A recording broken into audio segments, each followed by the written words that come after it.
The Middle East is an area much in the news and liable to be more so. In Cairo, General Weygand, who at the age of 73 commands the French forces in the east, meets the British commander, General Sir Archibald Wavell, at a parade which underlines the strength of Allied concentration in these parts and emphasizes Egyptian cooperation.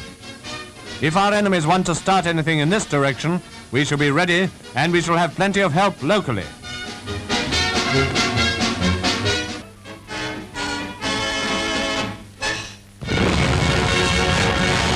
And now, in the first pictures of the Desert War with Italy, Movietone shows you scenes during a bombing raid on Mersa Matruh on the Egyptian coast between Libya and Alexandria. Our own fighters and anti-aircraft batteries quickly drove off the Italian planes, which dropped their bombs from a height of about 16,000 feet, but there were casualties. Several Egyptians were killed, including the driver of that car. And 1 or 2 British were wounded, not to mention a few scratches suffered by war correspondents. Some of the casualties were half buried and had to be dug out.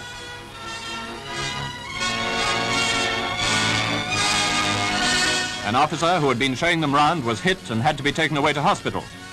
The raid was soon over. Our cameraman reports that he only just had time to dash for his camera and take a few shots before the Italians were driven off. Meanwhile, British raids by air and on land have been continuous, and a steady stream of prisoners has been flowing into our desert reception areas. When a new lot of prisoners come in, they seem glad to meet their friends. As a matter of fact, they're probably all glad to be out of it.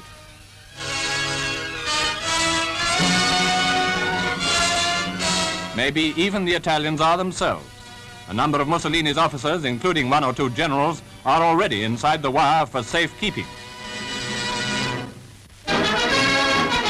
They remain.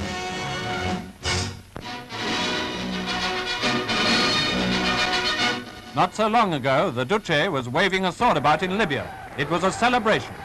The great man had opened the new coast road along the Mediterranean, which was regarded by the Wops as a great strategic highway leading to Egypt. Only, of course, they didn't say so openly.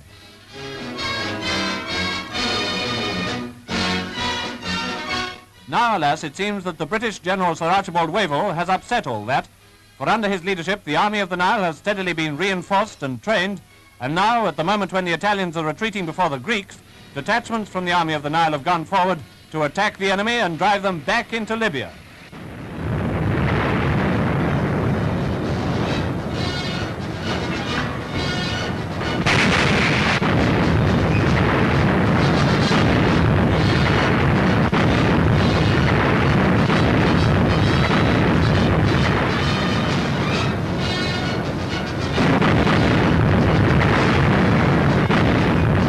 Attack by land and air has been supported by the Royal Navy in the Mediterranean, which has repeated some of its former bombardments of Italian camps. A flank attack from the sea with naval artillery.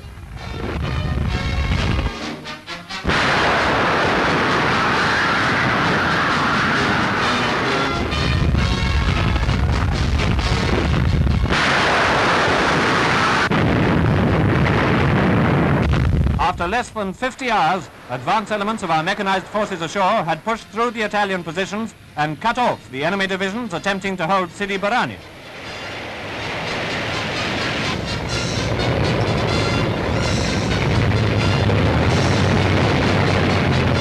In this preliminary advance on the Western Desert, our forces have been completely successful.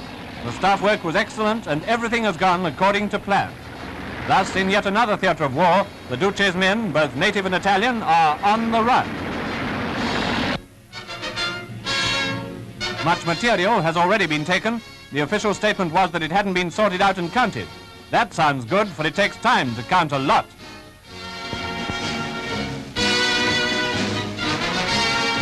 As for prisoners, they can be counted by the tens of thousands, and there are more to follow. Thousands of prisoners, that's certainly good news and the best proof of our success, especially with at least 3 generals included in the capture. The Duce is still delighted. Superficiale e pittoresca di quel pittoresco che io detesto!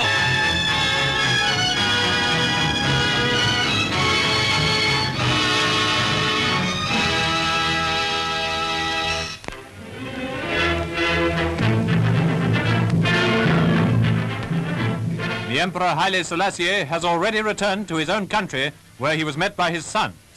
He will lend all the aid in his power towards the total defeat of the Italians in East Africa. Many Abyssinians have been and still are being trained by British officers to that desirable end. These warriors are certainly keen on the business in hand. They can hardly wait to take their revenge on the Duce's men. They haven't forgotten that mustard gas. Meanwhile, of course, our own imperial troops have been harassing the enemy at many points over the frontier. Our patrols, in fact, have been very active.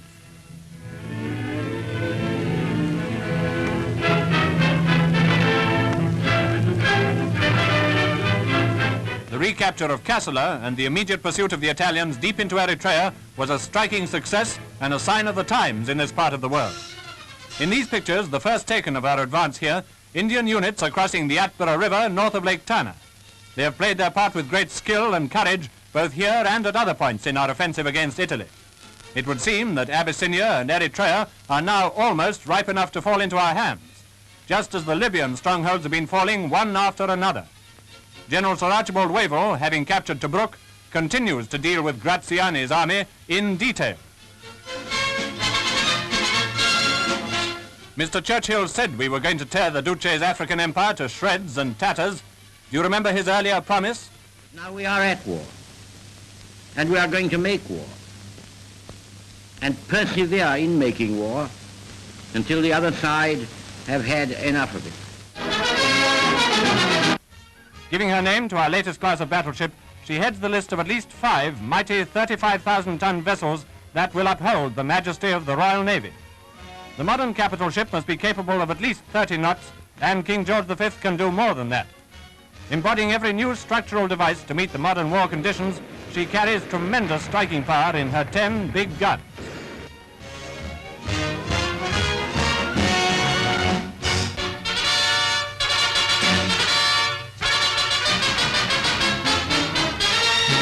Down in the Mediterranean, the fleet has made a tremendous contribution to the successes of the Army of the Nile.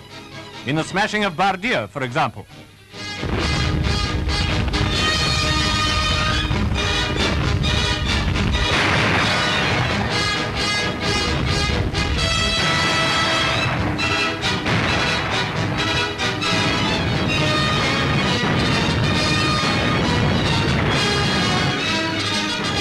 Steaming along the coast of Libya, a squadron composed of battleships and destroyers gave the town and the port a terrific pasting with shells of all sizes.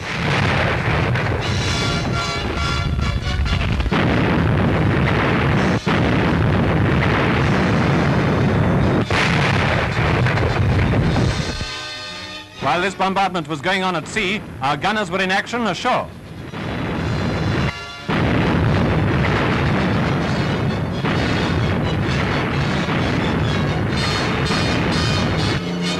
Together with the bombing and gunning handed out by the Royal Air Force and the Fleet Air Arm, this double shelling by land and sea must have turned Bardia into a real hell.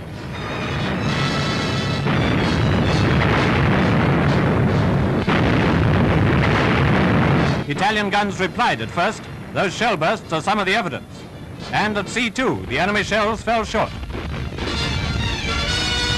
While the bombardment continued, our forces moved on to the final assault. Armored cars and tanks advancing swiftly to smash through the outer defenses and battle their way to the heart of the Italian position.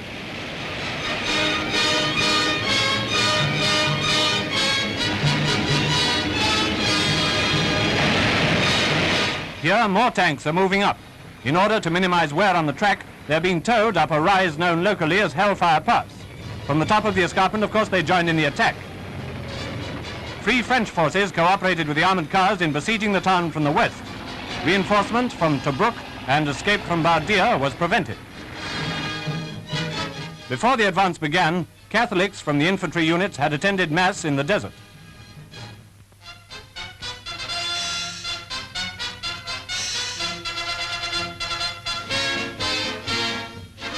Australians and regiments from Britain were glad to complete their desert march and to get near their objective at last.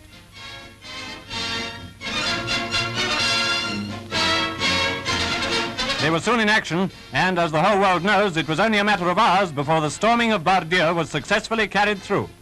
Prisoners by the thousand were being rounded up even before the surrender of the place.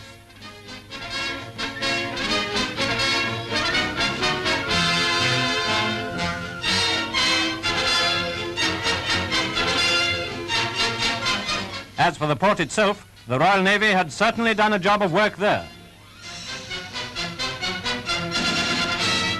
And the Royal Navy took charge of many of the Italian prisoners. Here's what's left of the town.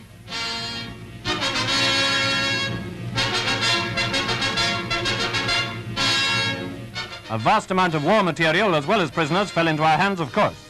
Field guns by the score and automatics and ammunition in great quantities.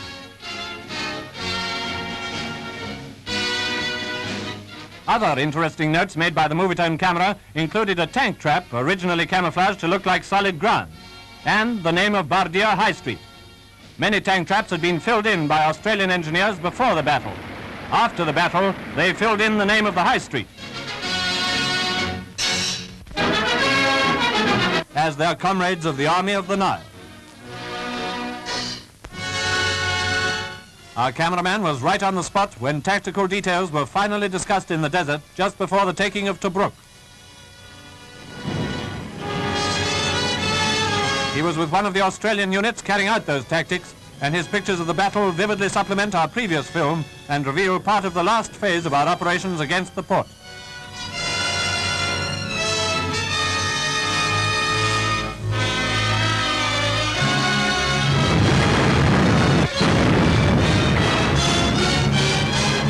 The Italian gunners completely failed to hold up our infantry or tanks, and the swift capture of Tobruk paved the way to Benghazi.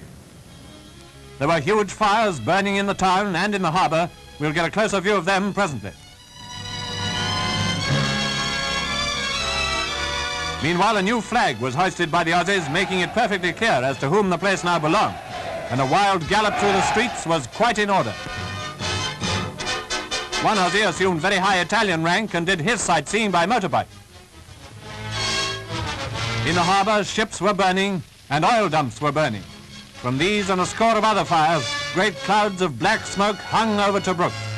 And the old Italian cruiser San Giorgio, having been hit by RAF bombs and Fleet Air Arm torpedoes, had finally been abandoned by her crew. Built over 30 years ago, this cruiser was recently refitted as a coastal defence vessel, and her guns played an important part in the defence of Tobruk.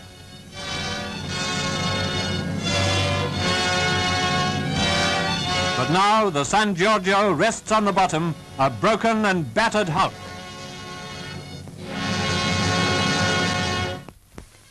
Many Italian prisoners.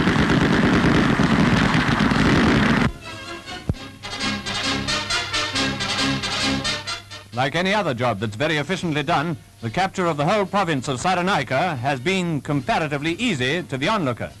This illusion, however, can be dispelled by these Movietone pictures taken during the victorious advance across the eastern Libyan desert.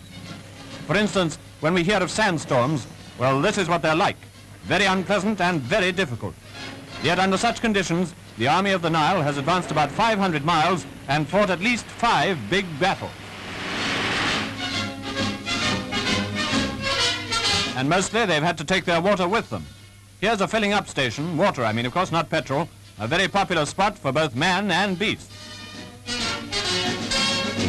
All across the desert are signs of the unprecedented victory won by the combined forces of the Army, the RAF and the Royal Navy. Wrecked Italian planes are fairly common objects, and a desert dugout is cleverly concealed with bits of the wreckage.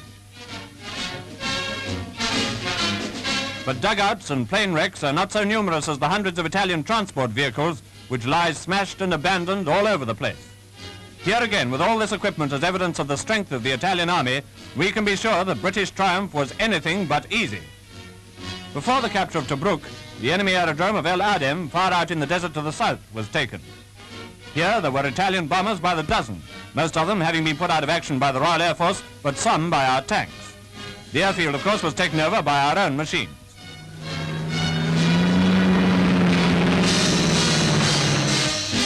Inside the hangars, the planes were chiefly fighters, altogether nearly 70 machines. Australian artists brightened up the place with a few choice murals, while the capture of the station clearly showed the Italians which way the wind was blowing in Africa. Tobruk was heavily bombarded by our artillery before the final assault was made, and they had a variety of nice-looking guns with which to do the job.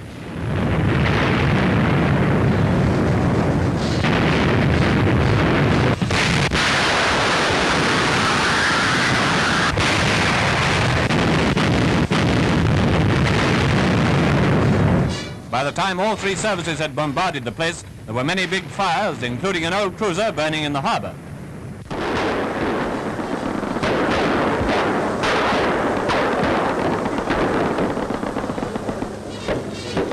Our infantry moved up while the shelling continued, and the Italians moved out while the shelling continued.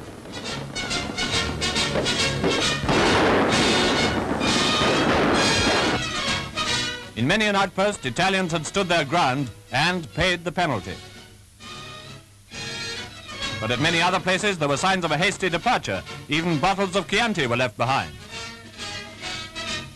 When the town was taken, a few Italian women were among the prisoners. I wouldn't say they looked very sad about the fall of Tobruk, would you? Meanwhile, some of our lads contrived to have a private celebration.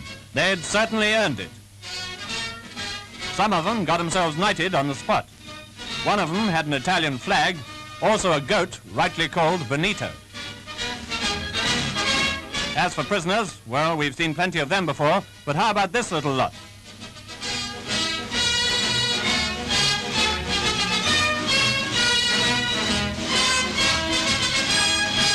The prize prisoner was Rear Admiral Viettina Massimiliano. He was in command here, not Electric Whiskers Annibale Bergonzoli. We were in the town early while the roundup was going on.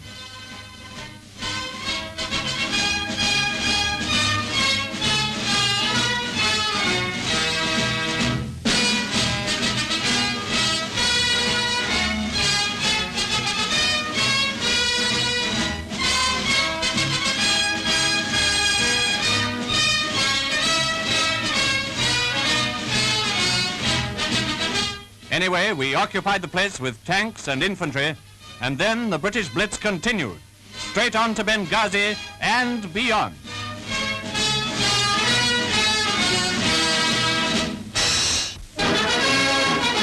Not against Iran, but as always against Germany, the enemy of freedom.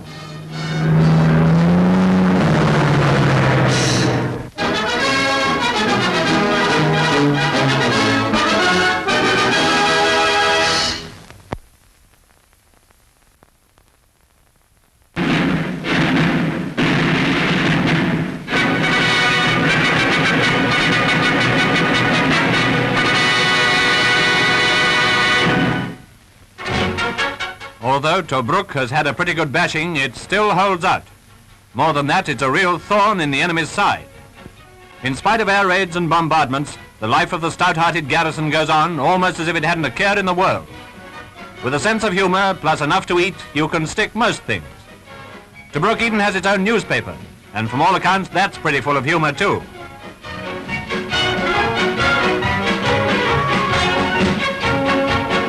Most welcome of all to a Tobruker, of course, is news from home. Letters arrive by sea, and good news is always celebrated. He's just learned he's a father.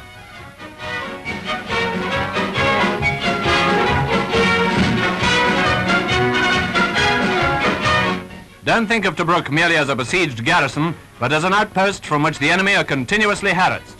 Hence the prisoners, Italians and Huns. Apparently, desert warfare doesn't appeal to the German sense of humor, if any. But quite apart from prisoners, pets are very welcome in Tobruk, and they all get on admirably. Like these two. As you'll see, they've got a sense of humor too.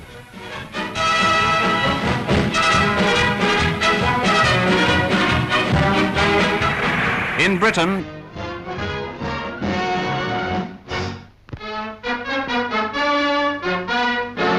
though the waves may wash away the writing in the sand, that word will be indelibly written in the history of the empire. There's sea bathing at Tobruk, pleasant enough, but quite often under fire. The harbour, though fairly full of wrecks, is still perfectly usable, and stores are regularly landed there, though frequently under heavy artillery fire.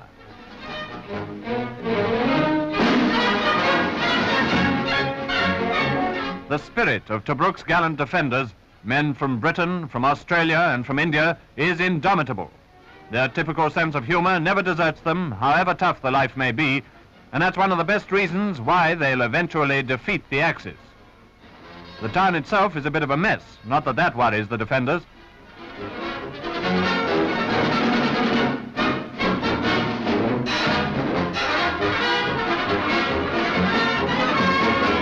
The The enemy left a good many souvenirs in the form of scrap metal, and they also left this mule, which has been adopted for the duration. Another refugee, a baby donkey wounded by a shell splinter. Pets are not only popular, but useful. While master cleans up, he mounts guard. Fighting goes on all the time, of course. Our patrols go out far into enemy territory, often leaving behind them proof of their progress. V marks the spot. Enemy guns go into action.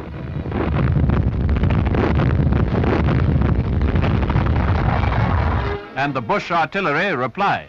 This is a now famous improvised unit composed mainly of cooks who fire captured Italian guns. As the guns have no proper sights, this is how they lay them.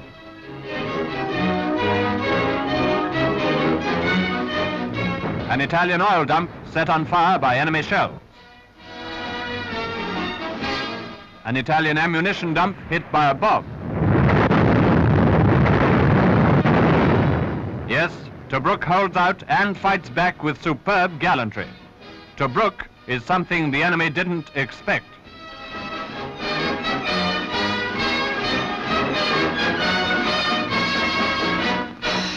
Independence and means it. Also, she can count on least lend aid from America.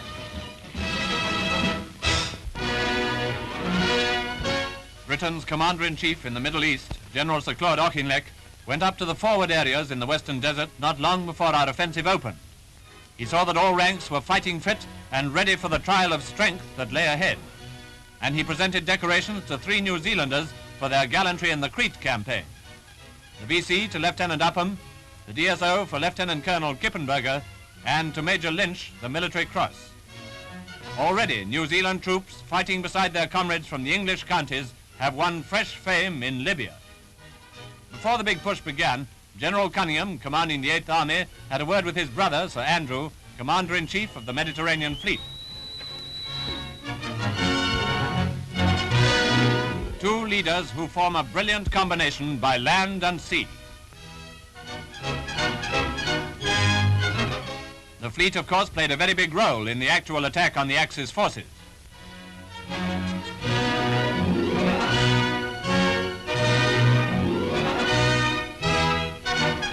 Battleships, cruisers and destroyers steaming along the coast undertook the important job of harassing Rommel from the sea. For the fleet has not only been sinking enemy troop and supply ships, it has also been bombarding the Axis positions, notably at Hellfire Pass. And a bombardment by the guns of the Royal Navy is not a very pleasant entertainment if you happen to be the target.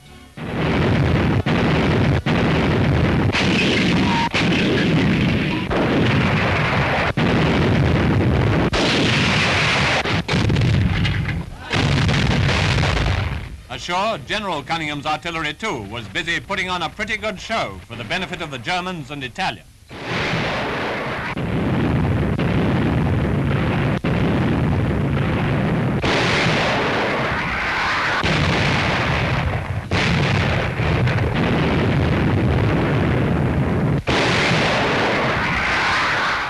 When you think that the Axis troops were being pounded by land and by sea, that they were cut off from Europe by that Italian lake so firmly ruled by Admiral Cunningham, well, it can't have seemed to the invincible Hun that he was going to have such a walkover after all.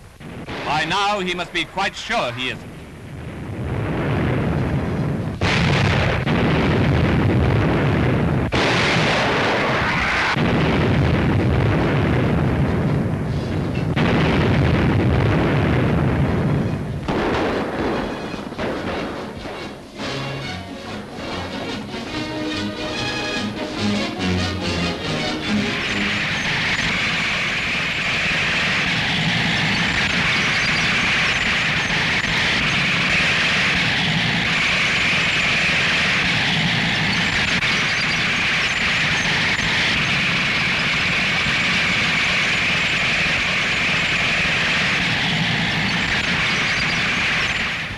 These new pictures show one phase of the British advance into Libya, a conference and vehicles crossing the wire.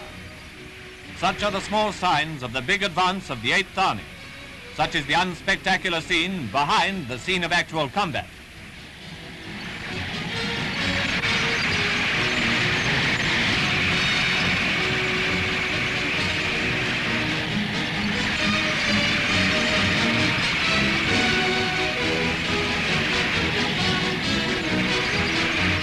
While British and German armored forces are locked in fierce conflict not so many miles ahead, vehicle after vehicle moves forward in support. After the tanks, infantry and supplies, hour after hour dispersed in columns far and wide across the sands.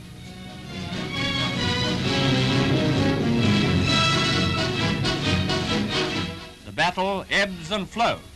Strange desert place names jump into the news, positions are taken, lost and retaken, while all Britain is waiting for the word victory. Waiting with calm confidence in the Cunninghams and the men they command. Reassembly and, if necessary, the modification of American planes is one of the jobs of the Ministry of Aircraft Production, which has no intention of keeping the RAF waiting.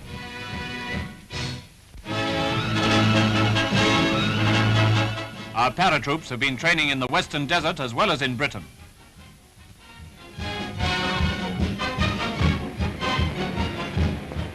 One of the things they learn is how to jump and land without breaking an ankle. So they jump from an 8-foot frame, they leap off railway trucks, and they hurl themselves from a lorry.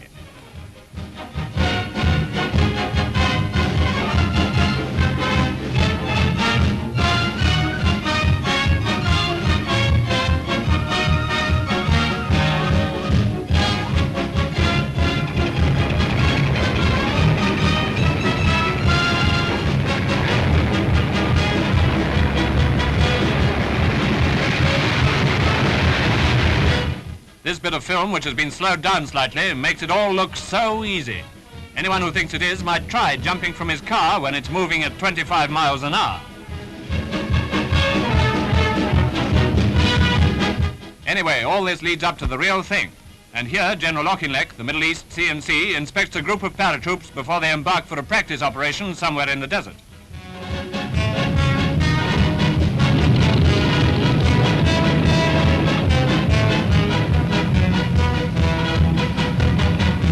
After you, Claude.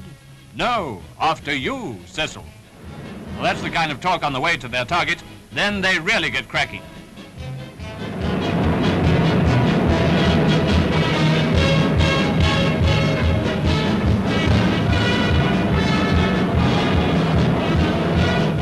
Newsreel men are always ready to take a chance with the boys and always out to get their picture, whatever the risk. One of our cameramen was there, so he jumped too with his camera.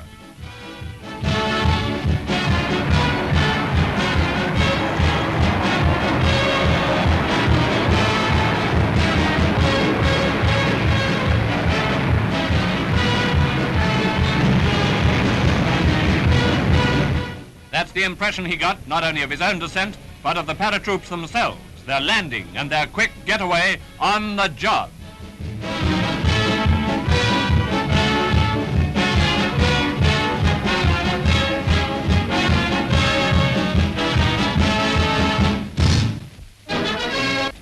Singapore must be held at all costs.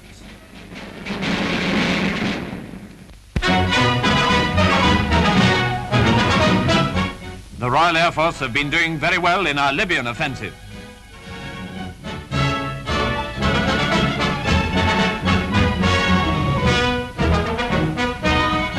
The Blenheims and Marylands have been continually bombing enemy concentrations and attacking enemy supply columns. Movietone flew with one of the squadrons on a recent operation, and a very pleasant experience it was. The bombing was heavy and accurate.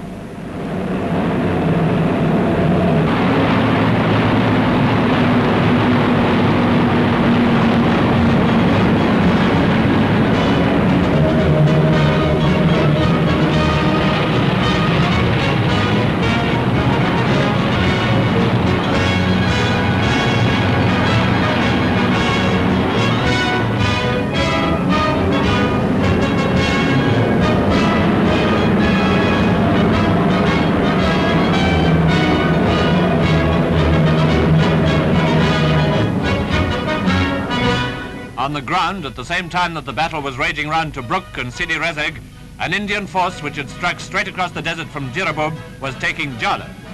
Bren carriers cleared away, and infantry went in with bayonet and grenade.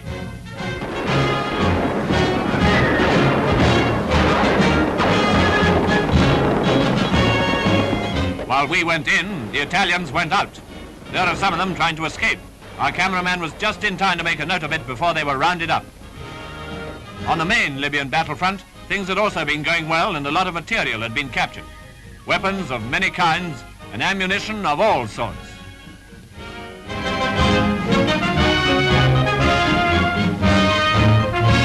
One camp was full of dirty pictures. It appears that the Italians played chess and eat dog biscuits in order to pass the time away between fighting for the Germans and surrendering to the British. The prisoners go back to Cairo. They said they'd reach Suez by Christmas, and here they are. Their march through the city was quite a triumph, and everyone turned out to see the show. They're off to somewhere for the duration.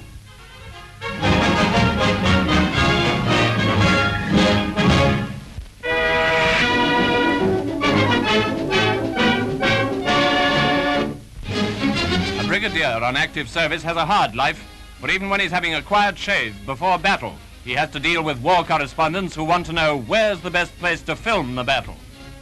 This was actually just before a big tank battle in Libya, and there's the colonel who led our tanks. At the time, the enemy was shelling our position with an 8-inch gun brought up from Bardia and known as Bardia Bill.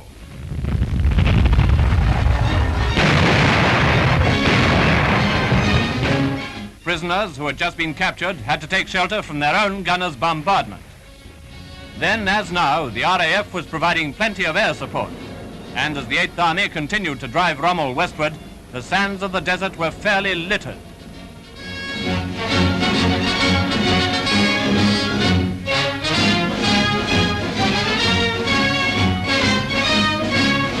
This won't be put back into action by the Hun, even if he does find the spot again.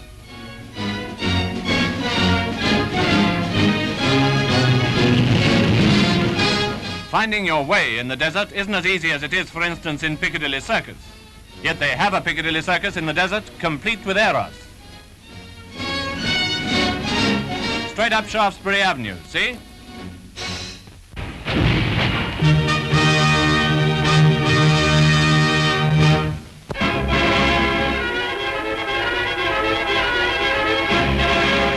In Cyrenaica, the Battle of the Mediterranean, for that's what this desert fighting really is, has been going well. The 8th Army, which has been winning battles all along the route from Egypt to Tripolitania, has definitely got Rommel on the run. And the British plan of destroying German and Italian war material in Africa is being thoroughly carried out. Lots of captured material will be sent back. The enemy was badly mauled right from the start of our offensive, and as that offensive gathered momentum, he lost more and more weapons.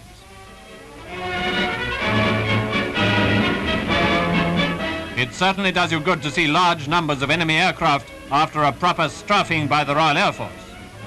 This was at Gambut, not far from Tobruk, and it was the same at Derna. It illustrates the fact that the RAF was well on top. The garrison broke out of Tobruk and joined up with the relieving forces. Tobruk had done its duty magnificently, and now, in place of the gallant Allied defenders, it was quickly filling up with German and Italian prisoners waiting to be sent back to Egypt. Once part of a so-called conquering army on its triumphal way to Suez and Cairo, now just a bunch of beachcombers under close arrest.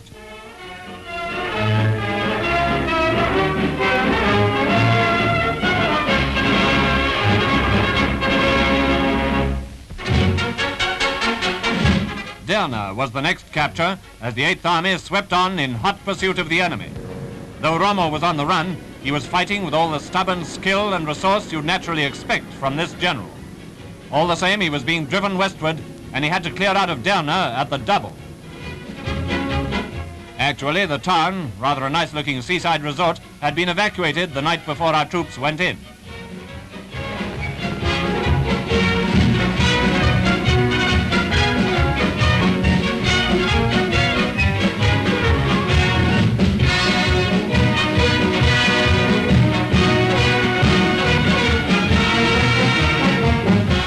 A lot of Italian war material fell into our hands here.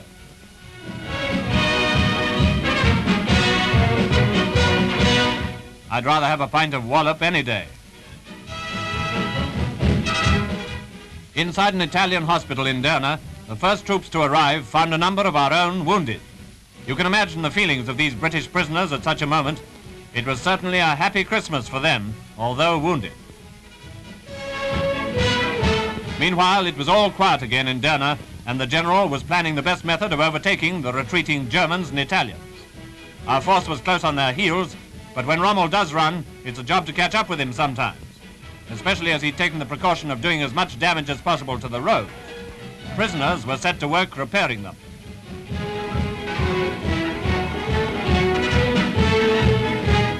Road blocks, too, had to be cleared, and once again, prisoners had to be useful as well as ornamental by helping our own troops. The hunt continued, as we know, on to Benghazi and beyond. In fact, the hunt still continues, but the destruction of Hitler's hopes of reaching Suez and the destruction of Hitler's army in Africa are very real. The battlefield is spattered with Hitler's victims, his own men, sacrificed in a vain effort to extend his tyranny beyond the shores of Europe. They're fortunate perhaps to have fallen in battle. The fate of comrades who survived the war will not be so good.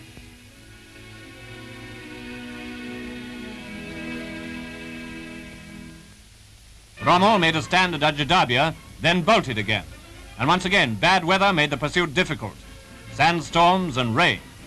And when it rains in the desert, it makes a mess of things. This happened right at the beginning of the offensive, and again at the Battle of Ajdabiya. Desert floods have their humorous side, if you can preserve a sense of humor at a time like this. It seems that our cameraman did anyway.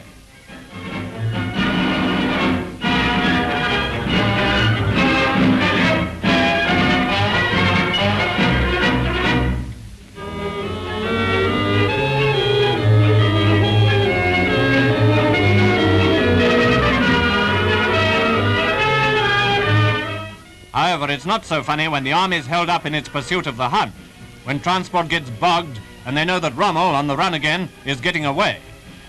But even if Rommel gets away, there are tens of thousands of the men under his command who can't. General Wavell wiped out an army when he marched this way last year, and most of them were prisoners. General Ritchie hasn't yet got so many prisoners, but very good catches are being taken all the same.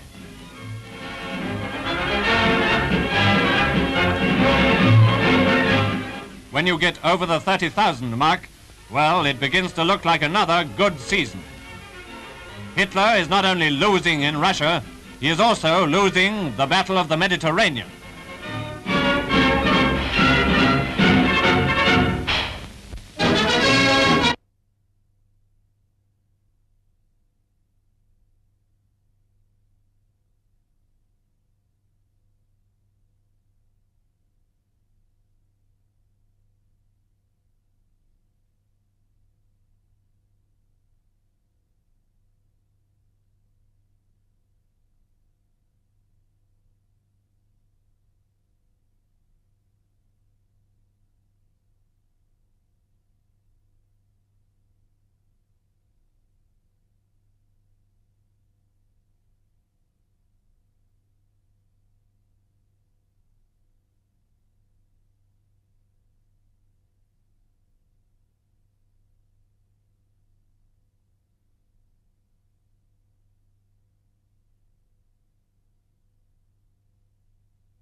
Finally, more pictures of the capture of Bardia, including the capture of a German general, but we'll come to him later.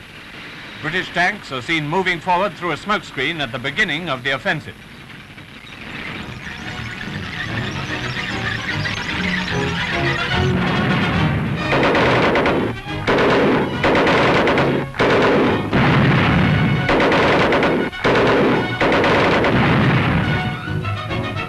The Germans and Italians may have hoped to use Bardia much as we used Tobruk, but after a hard fight, our forces disposed of that idea. Germans caught on the Tobruk-Bardia road had to surrender. Then came the dramatic surrender of the town of Bardia itself. There's the flag which showed that the Germans knew the game was up. And the German commander, General Schmidt, came out to surrender unconditionally to General de Villiers. One of the most pleasing shots of the war, this. Schmidt was accompanied by 2 Italian generals, and after getting their orders from General de Villiers, they returned to Bardia to carry them out.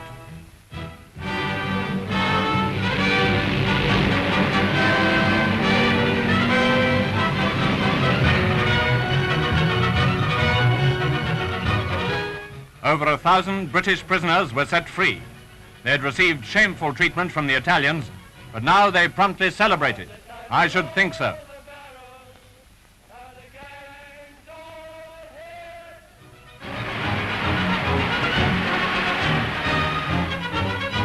Over 7,000 Axis prisoners were taken.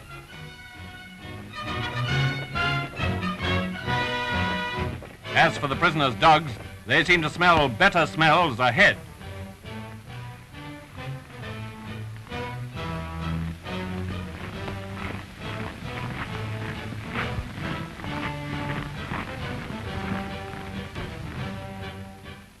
Whatever plans Hitler had for these men, he can now cancel them.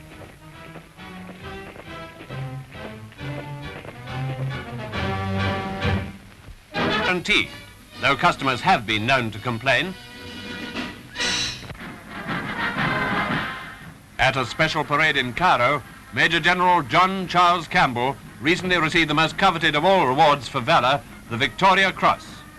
General Auchinleck presented the decoration, awarded for most conspicuous gallantry and devotion to duty at Sidi Rezek. Everyone has read the story of General Campbell's bravery, which won him the VC to add to his 2 DSOs and his MC. Apparently, he cabled his wife that he was rather ashamed of himself. Well, that's not quite how his wife and his country feel about it.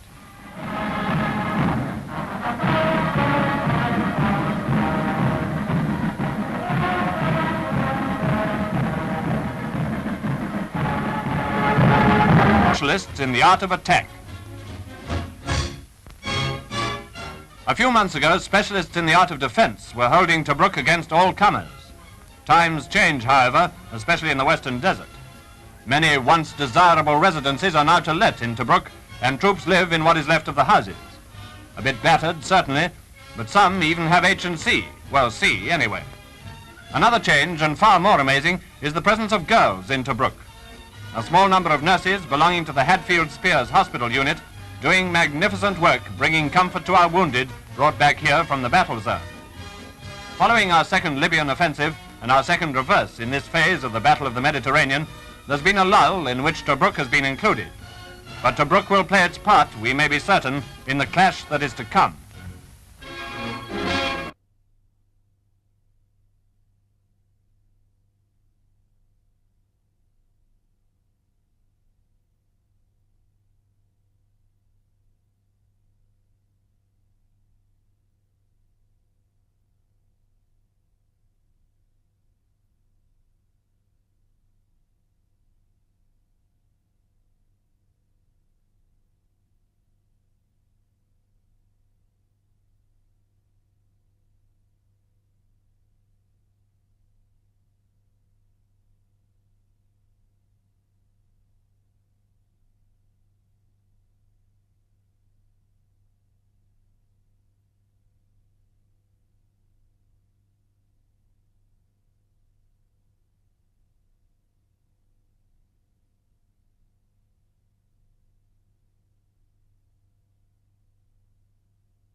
General Auchinleck recently inspected the 7th Indian Brigade and presented decorations to some of the officers and men.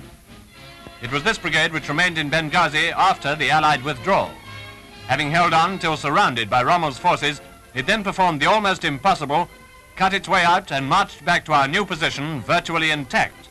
A masterly bit of work which included many individual acts of gallantry. These now find a just reward. The York, who commanded in India before taking over from Wavell here, knows the Indian soldier and retains his confidence. The C&C and recipients of the medals obviously found conversation easy, for they kept it up all through the presentation.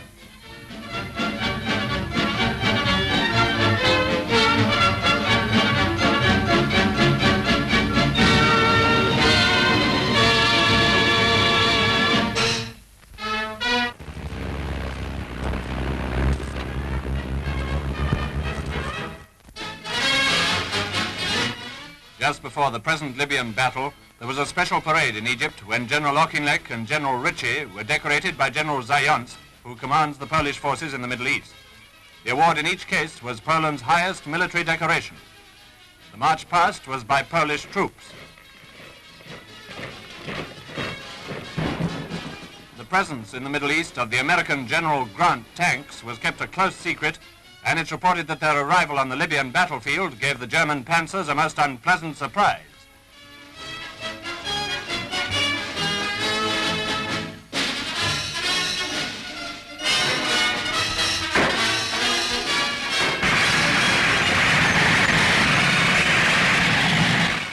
The Duke of Gloucester, who has been on a tour of inspection in the Middle East, naturally found these fine American tanks of the greatest interest.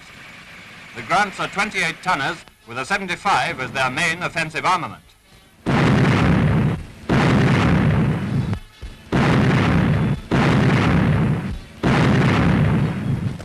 They have already won high praise in their first clashes with enemy tanks, having destroyed or captured many German guns and armored fighting vehicles.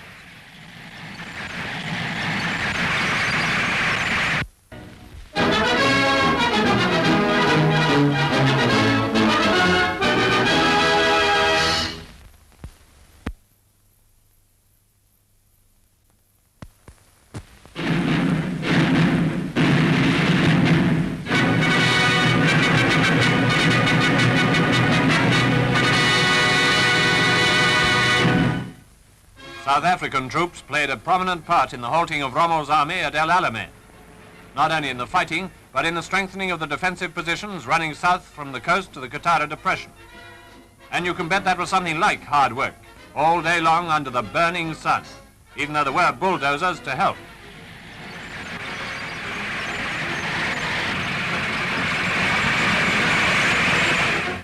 As the 8th Army retreated to this new strategic position, it became a race against time to bring up reinforcements and supplies.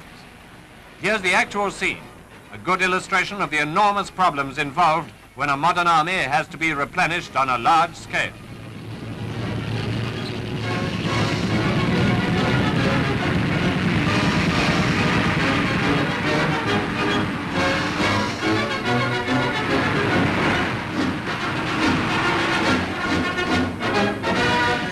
Such an amount of traffic on a narrow road, it's hardly surprising when accidents do happen. Of course, the close cooperation of the Royal Air Force was a vital factor. The long lines of vehicles received strong fighter protection on their way up. General Auchinleck, who personally took over the command at a most critical moment, is seen at his forward headquarters in the desert just before Rommel's advance was first checked.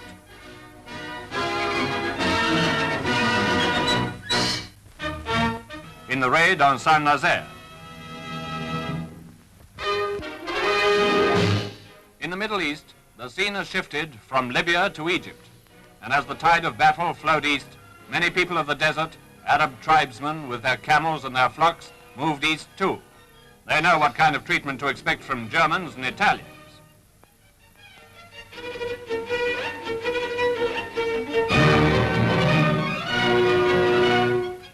Some even went sightseeing to the pyramids and to the great Sphinx of Giza, said to be the sun god guarding the approach to the Nile Valley.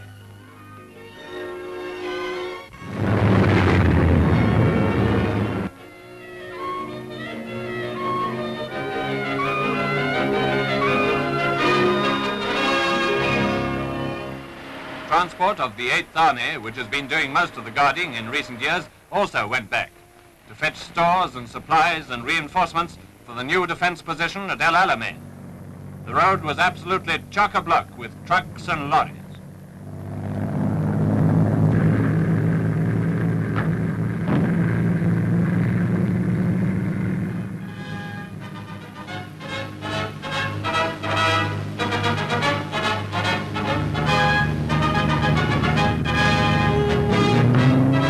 General Auchinleck, taking over the command in person, was himself up at the front, encouraging everyone by his presence and organizing new resistance after the long, swift retreat.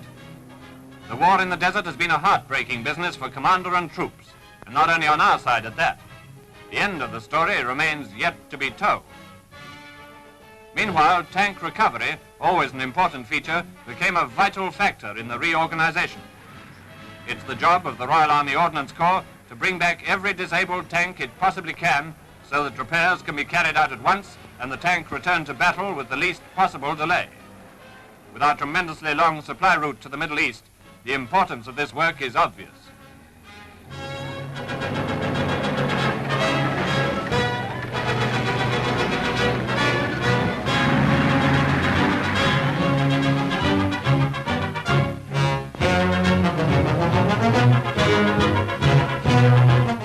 And here's another sign of good organization, the wayside petrol pump right in the desert.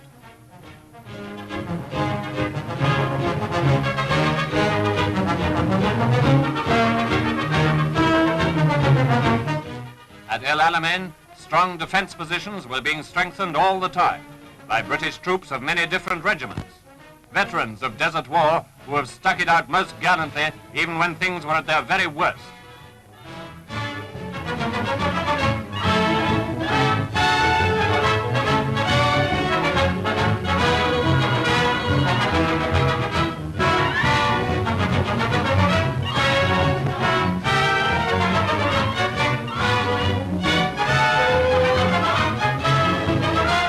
Infantry and artillery worked like blazes to strengthen the position to check the enemy's advance. And here they checked it. Landmines played their part, buried in the sand to demolish enemy vehicles trying to push on towards Alexandria and the Nile.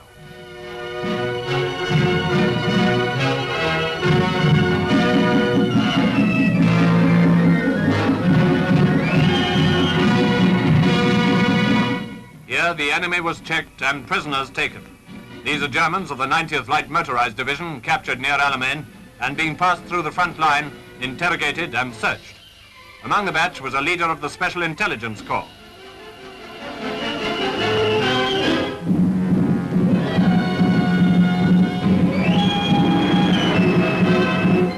And here's a familiar sight in these parts. Australians were reported back again on this front and taking part in those limited offensives which followed the first halting of the enemy.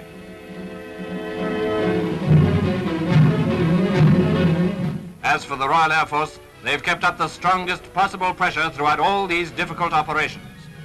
Bostons and Kitty Hawks, some of which act as bombers themselves as well as providing fighter escort, have been blasting the enemy day after day, all day. Those should do something when they land.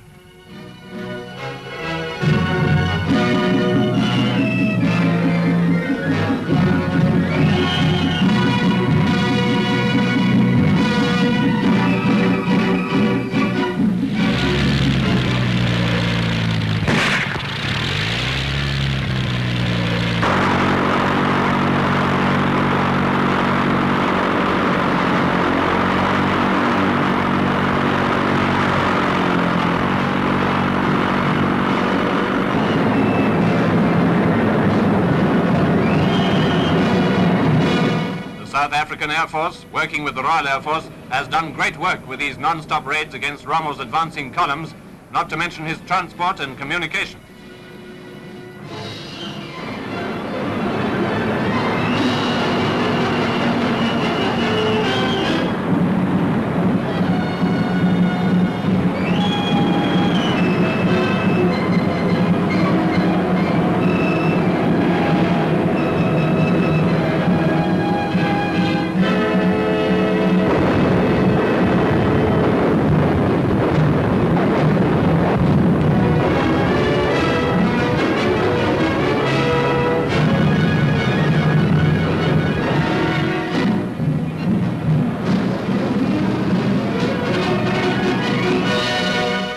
Yes, great work has been done by these bomber squadrons. The brilliant success of the South Africans against the Stukas is well known. On land, reinforcements have consistently been arriving. Tanks on transporters reached the front line. Some of them new, others recovered from desert battlefields earlier on. While we can be sure of the Axis maintaining the maximum effort, we can be equally sure that our own forces are doing all in their power to meet and counter the dangers of the situation.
New film from Egypt illustrates communiques like artillery duels continue. Those are enemy shells bursting on a ridge at Alamein with our tanks moving up. Our own 25s have been pounding the enemy positions. This is a Royal Artillery battery in action.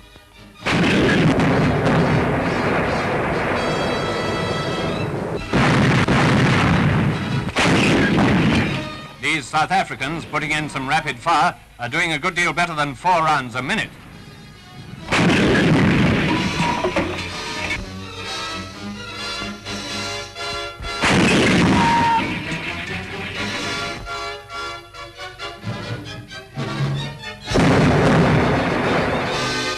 An Italian gun position after a night attack by New Zealanders.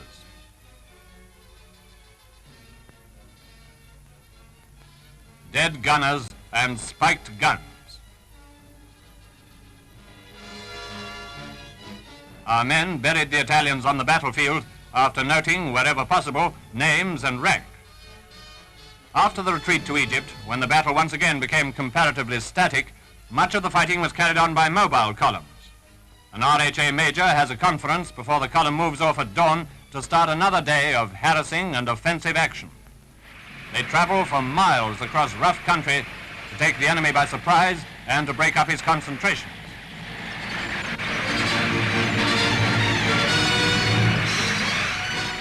Australia, as we know, is on the spot again. These shots were taken as they went up to reinforce the 8th Army. A glimpse of an Australian division, its guns and tanks.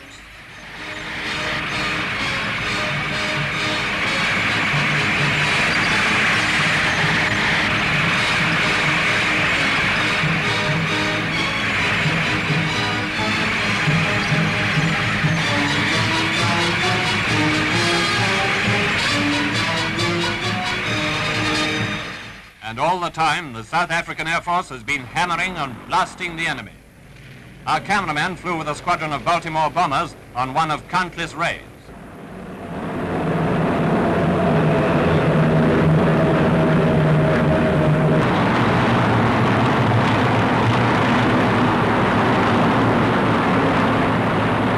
Very hard and very successful work has been done both by the South African Air Force and the RAF.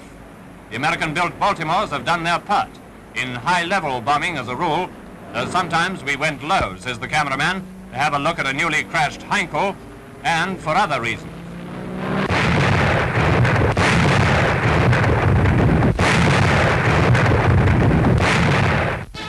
More and more war material is leaving